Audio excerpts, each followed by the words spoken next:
Hello नमस्कार प्यारे विद्यार्थियों, टारगेट अप 2.0 में आपका स्वागत है, अभिनंदन है। आज अपन शुरू करने जा रहे हैं एसएसटी में एक्सीलेंट डेस्क वर्क को।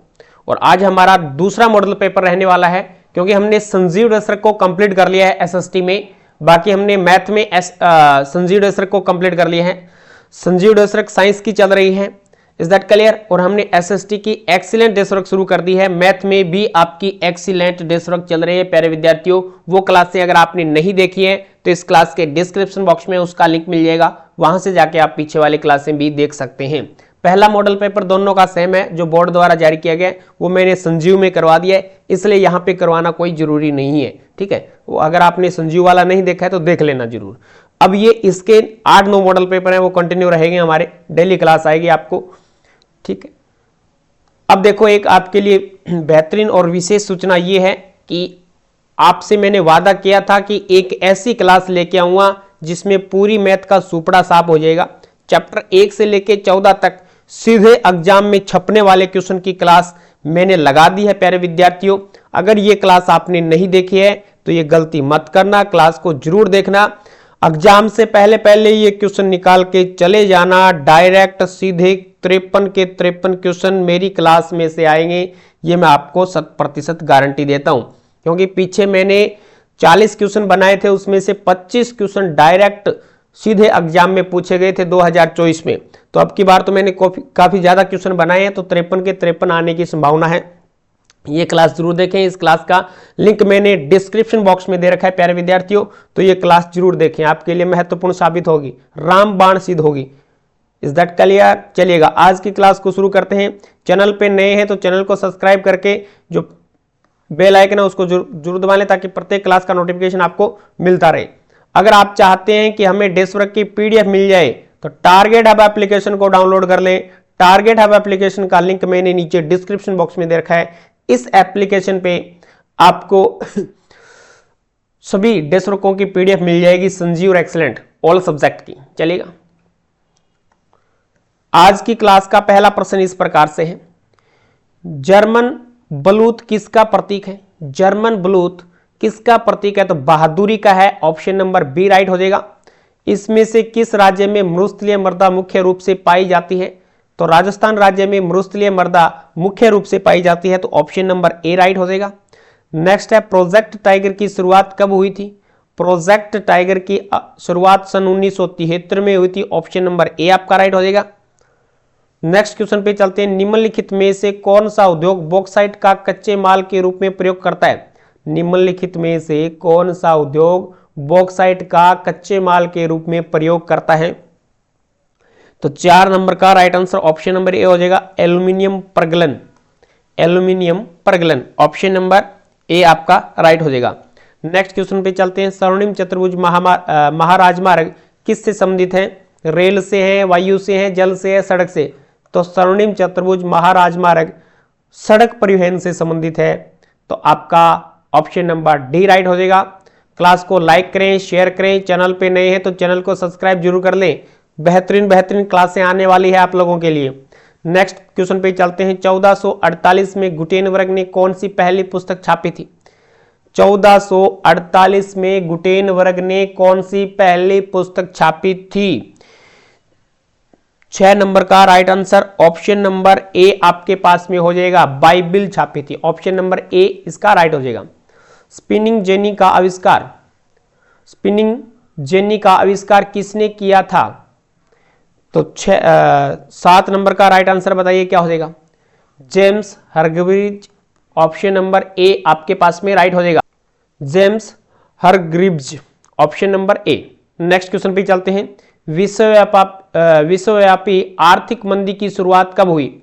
विश्वव्यापी आर्थिक मंदी की शुरुआत कब हुई थी? 8 नंबर का right answer option number A हो जाएगा, सन 1929 में हुई थी। नेक्स्ट है, गुलामगिरी नामक पुस्तक किसने लिखी थी? गुलामगिरी नामक पुस्तक किसने लिखी थी? 9 नंबर का right answer option number D हो जाएगा, ज्योतिबा फुले ने लिखी थी, ज्योतिबा फुले ने। श्रीलंका में सिंहली भाषा को राजभाषा घोषित कब किया गया? श्रीलंका में सिंहली भाषा को राजभाषा घोषित कब किया गया? ये आपको बताना है प्यारे विद्यार्थियों। नेक्स्ट 10 नंबर का right answer option number C हो जाएगा, सन 1956 में। Is that clear? Next question पे चलते हैं। 11 नंबर क्वेश्चन आ जाता है आप लोगों के सामने। निम्न में से कौन सा विश्व संविधान में शक्ति वितरण की किसी भी सूची में नहीं है? निम्न में से कौन सा विषय संविधान में शक्ति वितरण की किसी भी सूची में नहीं है? तो 11 नंबर का right answer option number D हो जाएगा, computer software. Computer software option number D right हो जाएगा। नेक्स्ट है सामाजिक विभाजन अधिकांशतः आधारित होता है। सामाजिक विभाजन अधिकांशतः आधारित होता है। 12 नंबर का right answer option number D हो जाएगा, जन्म पर होता है। किस पे होता है? जन्म पर। नेक्स्ट है निम्न में से किस देश में एक दलीय व्यवस्था है? निम्न में से किस देश में एक दलीय व्यवस्था है? 13 नंबर का right answer option number C हो जाएगा, एक दलीय व्यवस्था चीन में है। नेक्स्ट है निम्नलिखित में से किस शासन प्रणाली में जिम्मेदार सरकार का गठन होता है?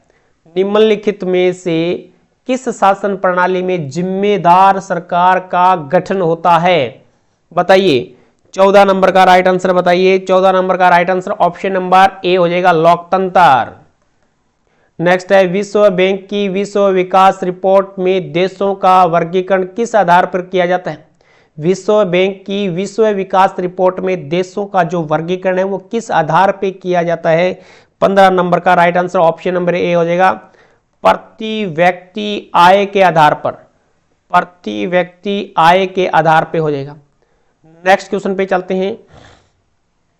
नेक्स्ट क्वेश्चन है मुद्रा का आधुनिक रूप है। मुद्रा का आधुनिक रूप है तो ये आपके पास में 16 नंबर का right answer option number D हो जाएगा। ये सभी हो जाएंगे, यानी चेक है, बैंकों में जमा है, कागजी मुद्रा है, ये सभी ऑल ऑफ दीज। नेक्स्ट पे चलते हैं। उपभोक्ता शोषण का मूल कारण है। उपभोक्ता शोषण का मूल कारण क्या है? आप सभी समझदार हैं। अगर व्यक्ति अशिक्षित होगा, शिक्षित नहीं होगा तो क्या होगा? उपभोक्ताओं का शोषण ही होगा। पढ़े लिखे व्यक्ति नहीं होंगे, उपभोक्ता नहीं होंगे तो उनका शोषण ही होगा। लिखा जाएगा वस्तु पे 30 रुपये, आपसे हड़पा जाएगा 40 रुपये। इसलिए पढ़ना जरूरी है, इसलिए शिक्षा जरूरी है जीवन में। नौकरी लगना ही शिक्षा पाने का मुख्य कारण नहीं है, यानी शिक्षित होकर व्यक्ति अपना जीवन अच्छे से जी सकता है, कुछ एक कुरीतियां हैं उससे बच सकता है। इसलिए शिक्षा जरूरी है प्यारे विद्यार्थियों, इसलिए आपको पढ़ाई करनी जरूरी है। नेक्स्ट पे चलते हैं। बहुराष्ट्रीय कंपनियों द्वारा किए गए निवेश को कहा जाता है? बहुराष्ट्रीय कंपनियों द्वारा किए गए निवेश को क्या कहा जाता है? 18 नंबर का राइट आंसर विदेशी निवेश कहा जाता है। ऑप्शन नंबर डी आपका राइट हो जाएगा। क्लास को लाइक और शेयर करते चलें। चैनल पे नए हैं, चैनल को अभी तक सब्सक्राइब नहीं किया है प्यारे विद्यार्थियों तो चैनल को सब्सक्राइब जरूर करें। पास में जो बेल आइकन है उसको जरूर दबा लें ताकि प्रत्येक क्लास का नोटिफिकेशन आपको मिलता रहे। ये हमारे लिए एक तरीके से मोटिवेशन का काम करता है, आपका लाइक शेयर और सब्सक्राइब करना, कमेंट करना। नेक्स्ट है रिक्त स्थानों की पूर्ति कीजिए। 1 से लेकर 6 तक क्वेश्चन है। राष्ट्रवाद की प्रथम अभिव्यक्ति सन खालिस्तान में फ्रांसीसी क्रांति के साथ हुई। राष्ट्रवाद की प्रथम अभिव्यक्ति सन खालिस्तान में फ्रांसीसी क्रांति के साथ हुई तो खालिस्तान में क्या आएगा? 1789 89 में हुई थी। Is that clear? 1789 में फ्रांसीसी क्रांति के साथ हुई। भारत की लगभग 2/3 कौन सी है? 2/3 जनसंख्या कृषि कार्यों में जुटी हुई है। 2/3 जनसंख्या कृषि कार्यों में जुटी है। नेक्स्ट है देश के आयात और निर्यात के अंतर को व्यापार संतुलन कहा जाता है। क्या कहा जाता है? इस खालिस्तान में क्या आएगा? व्यापार आएगा। यहां पे क्या आएगा? व्यापार। एक मिनट,